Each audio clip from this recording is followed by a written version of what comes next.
समाजवादी नेता शरद यादव के निधन पर बिहार और देश के सभी बड़े नेताओं ने शोक जताया है। केंद्रीय रक्षा मंत्री राजनाथ सिंह, कानून मंत्री किरण रिजिजू ने कहा कि वे समाजवादी आंदोलन के प्रमुख स्तंभ थे। जदयू संसदीय दल के अध्यक्ष उपेंद्र कुशवाहा ने कहा कि महान समाजवादी नेता एवं देश में सामाजिक न्याय के वर्तमान समय के सबसे बड़े सच्चे प्रहरी हमारे अभिभावक श्री शरद यादव जी के निधन की खबर अत्यंत ही दुखद है। उनके जाने से देश में सामाजिक विषमता के खिलाफ एक खास किस्म के संघर्ष का अंत हो गया।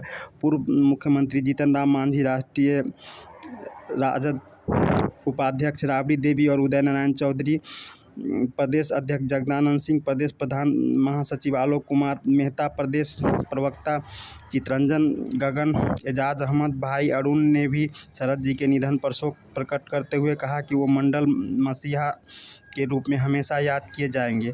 जाप के राष्ट्रीय अध्यक्ष पप्पू यादव ने कहा कि शरद यादव के निधन से एक युग का अंत हो गया।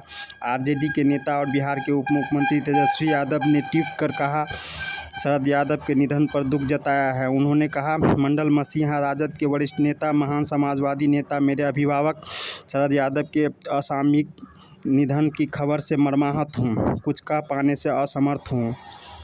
माताजी और भाई शांतनु से वार्ता हुई। दुख की इस घड़ी में संपूर्ण समाजवादी परिवार परिजनों के साथ है। राजद के प्रदेश प्रवक्ता इकबाल मोहम्मद शमी ने शरद यादव के निधन पर शोक जताया है। शरद यादव लगभग 3 दशक तक बिहार की राजनीति के धुरी थे। 1990 से लेकर अंतिम दम तक उनकी राजनीति का केंद्र बिहार ही रहा। लालू यादव को सीएम बनाने से लेकर 18 वर्षों तक उनके विरोध में राजनीति करने और मार्च 2022 को अपनी पार्टी का राजद में विलय करने तक उनकी हर राजनीतिक पहलकदमी में कहीं न कहीं बिहार रहा। लालू यादव के सफल किडनी ट्रांसप्लांट हुआ तब उन्होंने सोशल मीडिया पर खुशी भरी प्रतिक्रिया व्यक्त की। दिल्ली में राजद के राष्ट्रीय अधिवेशन में भी उन्होंने संबोधित किया। कुल मिलाकर देखा जाए तो शरद यादव ने ही बीते 3 दशक में बिहार की राजनीति के कई अहम पड़ाव की पटकथा लिखी। चाहे वह लालू को सीएम बनाने, उनके विरोध में नीतीश कुमार का साथ देने, प्रदेश में महागठबंधन का प्रयोग करने का हो या फिर राजद में वापसी का रहा हो, शरद ही सबके केंद्र में रहे। उनसे मिलने वालों में जिसमें वह राजनीतिक सूझबूझ देखते थे, उसके बारे में कहा करते थे, यह पॉलिटिकल आदमी है। आशय होता था कि समाज की समझ रखने वाला। इसी फार्मूले से उन्होंने हिंदी पट्टी में समाजवादी सोच वाले नेताओं की एक पीढ़ी तैयार की। खासकर बिहार में वह नीतीश कुमार से बेहद करीब थे। लेकिन 2017 में जब नीतीश कुमार ने महागठबंधन का साथ छोड़ा, तब शरद नीतीश के बीच ऐसी खटास पैदा हुई कि उन्हें जेडीयू से निकाल दिया गया।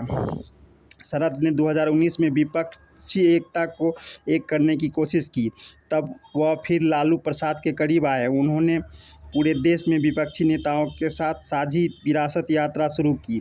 राहुल गांधी से भी उनकी नज़दीकियाँ बढ़ी। 2019 का लोकसभा चुनाव हारने के बाद शरद यादव बिहार रहने लगे थे। वह 2 टूक बोलते थे, इस कारण कई बार विवादों में भी आए। वह पिछड़ों के हितों की आवाज़ मजबूत करते थे। मंडल आंदोलन का अगुआ चेहरा तो थे ही। त्यागी जी कहते हैं, लोकनायक जयप्रकाश नारायण के पहले जनता प्रयोग थे शरद जी। 1974 में धाकड़ कांग्रेसी व जबलपुर के सांसद सेठ गोविंद दास की मौत हो गई। जेपी की खासी पहल पर शरद जी को चुनाव मैदान में उतारा गया। वे जीते। इमरजेंसी के खिलाफ उन्होंने लोकसभा की सदस्यता छोड़ी। वे और मधु लिमये ही देश के ऐसे नेता रहे जिन्होंने सांसद ही छोड़ी। जेपी ने उनकी तारीफ में उन्हें चिट्ठी लिखी। शरद जैसी शख्सियत के रहते भारत का लोकतंत्र समाप्त नहीं हो सकता। वाकई उनके कार्यकलाप ऐसे ही रहे।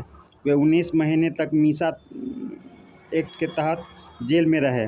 अटल बिहारी वाजपेयी के बाद शरद जी ही एक ऐसे इकलौते नेता रहे जो 3 राज्यों उत्तर प्रदेश, बिहार, मध्य प्रदेश से चुनाव जीते।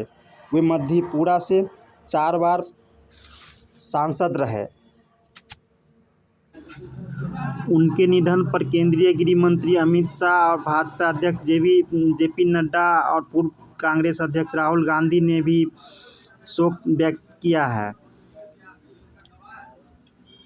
बिहार में एक दिन का राजकीय शोक भी घोषित किया गया है। शरद यादव का अंतिम संस्कार आज शनिवार को मध्य प्रदेश के नर्मदापुरम जिले में उनके पैतृक गांव में किया जाएगा।